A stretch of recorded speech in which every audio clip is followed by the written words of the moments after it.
Today we're going for more of an esoteric miking technique. This is more for a solo acoustic guitar or acoustic guitar and voice. It's really mainly a stereo effect. You wouldn't really use it for recording something in a full band track because you probably wouldn't even notice it. But if the feature is the acoustic guitar, this is a very nice technique for a beautiful stereo effect, very realistic. It's called the MS miking technique. You need two fairly high quality microphones. We're using two Neumann U87s here. The bottom one is set to cardioid pattern, so it's picking up just directly towards the acoustic guitar. The top one is set to a figure of 8 pattern.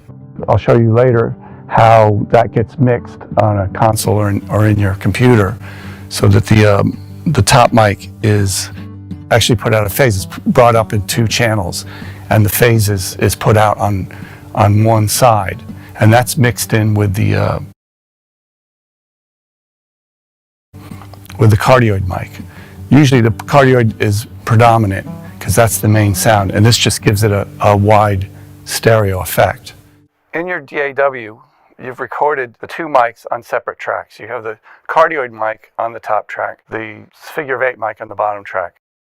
Now the first thing you have to do is duplicate the figure of 8 mic track to another track. Put one of those tracks out of phase, probably the one you've just duplicated. And then put one of those tracks out of phase, probably the one you've just duplicated. And put one of those tracks out of phase, probably the one you've just duplicated. Okay, now pan those 2 channels, left and right, and then the cardioid mic down the center. Play the take.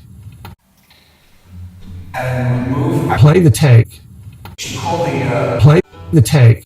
The cardioid. The take. Fader up until you start to hear the direct sound, and the out of phase part, the annoying out of phase bit, goes away, and you get to the point where the cardioid will be predominant over the figure of 8 mic.